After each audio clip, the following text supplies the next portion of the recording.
Today, I rise on a matter of personal and collective privilege. Last March 11, 2025, former President Rodrigo Duterte was allegedly kidnapped by International Criminal Police Organization, Interpol, with indispensable cooperation from our authorities. He was then handed over to the International Criminal Court. Counting from today, it has been more than 6 months since that fateful day. Halos 7 buwan na po mula noong araw na sa pilitang kinuha sa atin o kusang sinuko ng kasalukuyang administrasyon ang presidenteng mahal ng napakaraming Pilipino. Just this morning, I read a social media post on the official page of our Vice President Sara Duterte about alleged sham welfare checks conducted on former President Rodrigo Duterte. Let me quote her statement. I have received disturbing information from Malacanang that a report about former President Rodrigo Roa Duterte was submitted to President Ferdinand Marcos Jr. by the Philippine Embassy in The Hague. The officials entered the detention unit under the false pretense of conducting a welfare check and interviewed former President Rodrigo Roa Duterte. Welfare, Mr. President, checked by the very same ones who caused the former Philippine President, quiet, possibly the most well-loved Philippine President, to suffer in foreign jurisdiction. Anong klaseng welfare kaya ang kanilang sinisiguro? At kaninong welfare? Bold of them to assume that they are in any position to look into his well-being, when in the very first place, securing his well-being should have meant utmost respect for his person, as well as refusal to surrender him to a foreign court. Not because he was the 16th President of the Republic, but perhaps more importantly, because he is a Filipino. How could those who, months ago, could hardly follow proper legal procedure be now expected to conduct a lawful welfare check?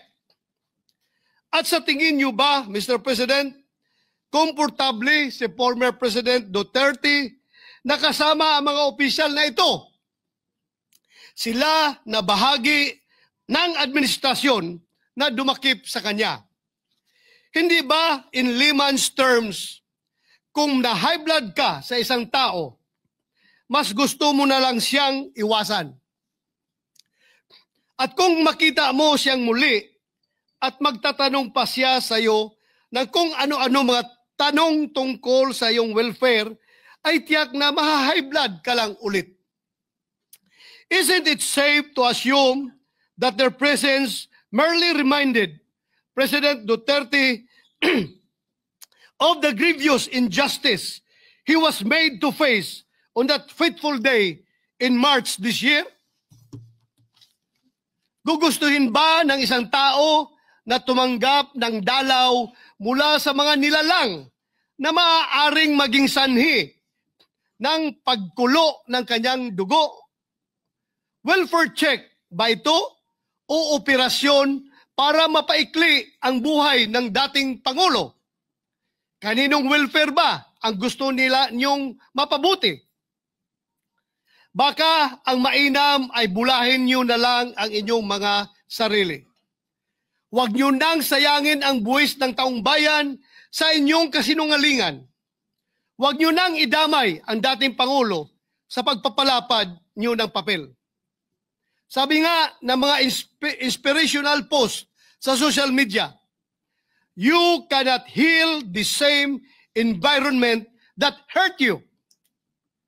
You cannot heal the company of those who merely stood and watched while you were harmed.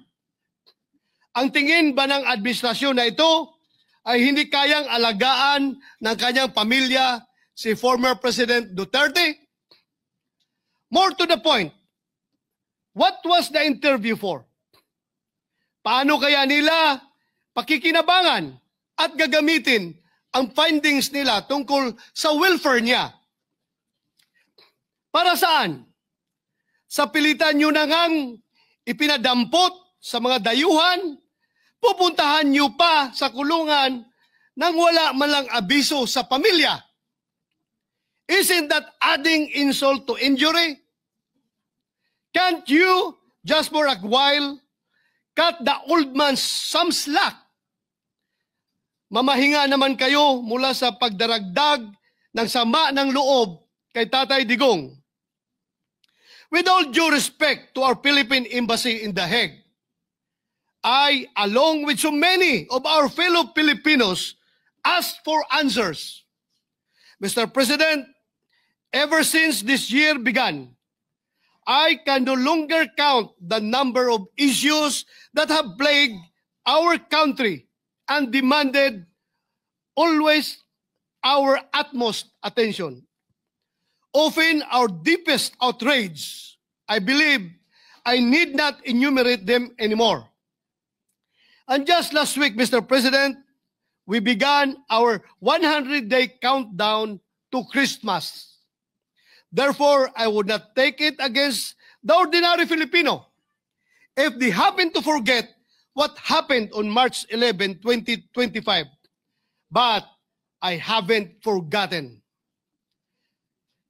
If PRRD to some, Tatay Digong to so many of us, and Mayor Rudy for me, is a man whose destiny clearly, unequivocally preceded him. Para sa isang mayor na nagdadrive ng taxi upang ikutin ang kanyang syudad at siguraduhing maayos at payapa ito, lalo na sa gabi. A man who faced the city's problems head-on rather than shy away from them or let his officials take the blows. With a man like that, the presidency was therefore practically a done deal. No one else, I repeat, no one else in our lifetime had or will ever have the presidency cut out for him. None except Rodrigo Duterte. Dapat lang talaga na naging presidente siya. Imagine the preposterousness he must endure. This man is now imprisoned in a foreign country, having been surrendered to a foreign court by his own government. Those who hold him in custody, who cannot even correctly pronounce his name, are the same ones who now exercise jurisdiction and authority over him.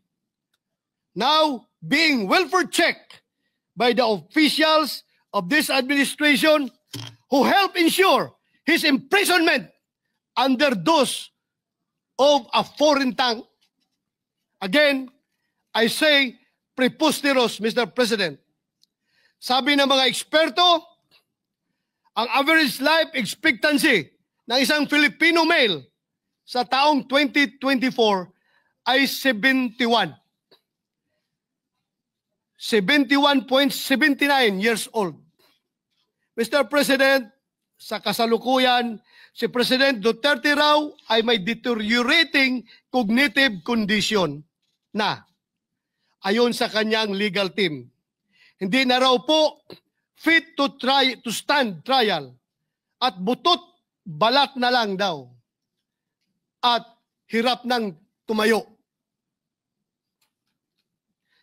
Kung pagkaiisipin, kung nasa 72 years old ang life expectancy ng isang lalaki dito sa atin, ibig sabihin, si President Duterte ay nabigyan na ng Panginoon ng bonus. Almost 10 years. He is now 82 years old. Siyempre, pinagpapasalamat natin yan. And yet, if we accept the fact that he may not have long. I hope with all my heart that he leaves this world not in the presence of officials who visit him on the pretext of a pseudo welfare check, but instead in the company of the people he loves and who truly care for him. Since none of us here can even hope to match his patriotism, let us at least strive to be half as nation-loving as he was, as he still most certainly is. Kung gusto po natin magpakita ng malasakit sa ating dating Pangulong Duterte. Kung talagang gusto po natin masiguro na lagi siyang nasa mabuting kalagayan, ang nakikita ko pong isa sa mga solusyon ay masuportahan ng bulwagang ito ang kanyang interim release.